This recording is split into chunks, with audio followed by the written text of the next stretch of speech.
बहू, हाँ मम्मी जी। नाश्ता कब बनेगा? बस मम्मी जी 2-3 कपड़े और है प्रेस करके बस किचन में ही जाऊँ। तुम्हारा बहुत कपड़ा भी निकलता है। अब मम्मी जी रोज ड्यूटी जाना पड़ता है, कपड़े तो निकल ही जाते हैं ना। आज संडे है, चाहे तो बढ़िया सा नाश्ता बना के सबको देती।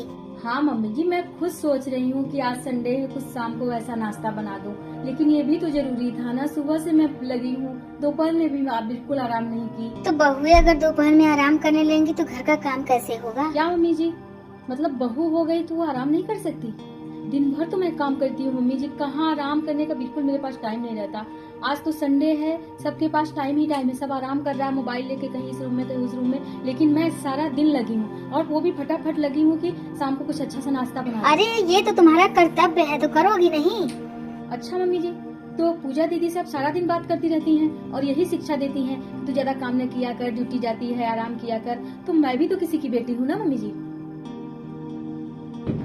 मम्मी जी, अगर आप अपने बहू को ना बेटी नहीं बस बहू समझ के रखिए तो देखिएगा आपका घर स्वर्ग और एकदम हरा भरा आपका घर हमेशा चहकता रहेगा जी। एक बहू कभी नहीं चाहती कि उसका घर परिवार छूटे, उसका ससुराल छूटे, उसके ससुराल के लोग उसका अपमान करें।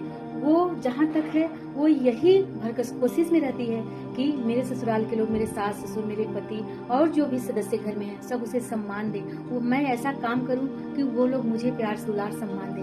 देखिए ना, सुबह से मैं लगी हूँ, आप कहीं दिखा कि मैं आराम कर रही हूँ? मेरे लिए क्या संडे नहीं है? मेरे लिए भी तो संडे हो सकता है ना मम्मी जी। जैसे सब सोचता है कि मैं संडे को आराम करूँ, तो मैं भी ड्यूटी जाती हूँ, मैं भी सोचती हूँ कि आके एक दिन संडे को आराम करूँ, लेकिन कभी ऐसा कोई संडे नहीं आया कि मैं आराम करूँ। तो मम्मी जी, मैं आपसे यही निवेदन करती हूँ, बहुओं को इतना उल्टा सीधा मत बोलिए कि वो एक दिन अपने आप में आ जाए और ये घर टूटने लगे। फिर इल्जाम भी बहुओं पे ही दे दिया जाता है कि बहुओं की गलती है। वहाँ बहुओं की सच में गलती नहीं होती, शुरुआत घर के बड़े ही करते हैं। इसलिए थोड़ा सा बस उन्हें बहू समझ के रखिए। हे गाइस, क्या बहू ने सही कहा? प्लीज कमेंट में जरूर बताइएगा और हो सके तो चैनल को फॉलो कर लीजिएगा।